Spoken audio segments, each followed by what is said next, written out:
A friend communicated a story to me about Alan Mulally, the former CEO of Ford Motor Company. When Mulally first joined the organization, he gathered his senior management team together to identify what needed to change at Ford. In a nutshell, Mulally asked his team to color code their initiatives red, yellow, or green. Red meant things were in bad shape. For example, a launch date might be missed. Yellow meant an initiative was not going well, and green meant the initiative was on track.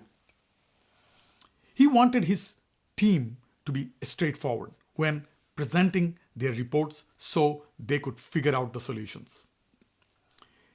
Everyone's reports were nothing but the green. No yellow or red in sight. Keep in mind that Ford has lost at that time billions of dollars. Mulally wondered out loud how everything could be going so well while the company was losing so much money. Mulally knew that if his team was not straightforward, chances were no one else in the company would be.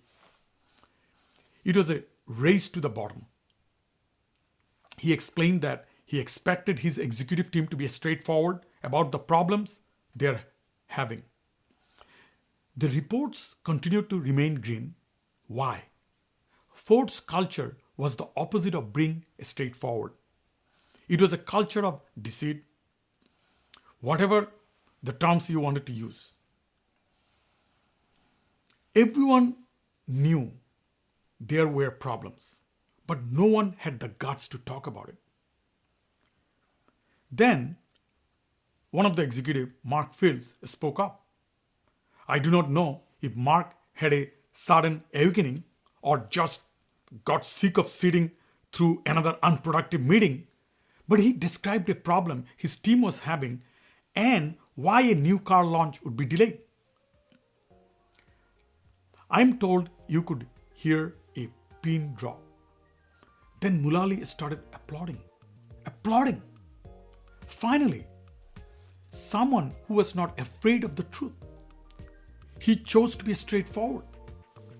That action was the beginning of a new culture at Ford. It was turning point.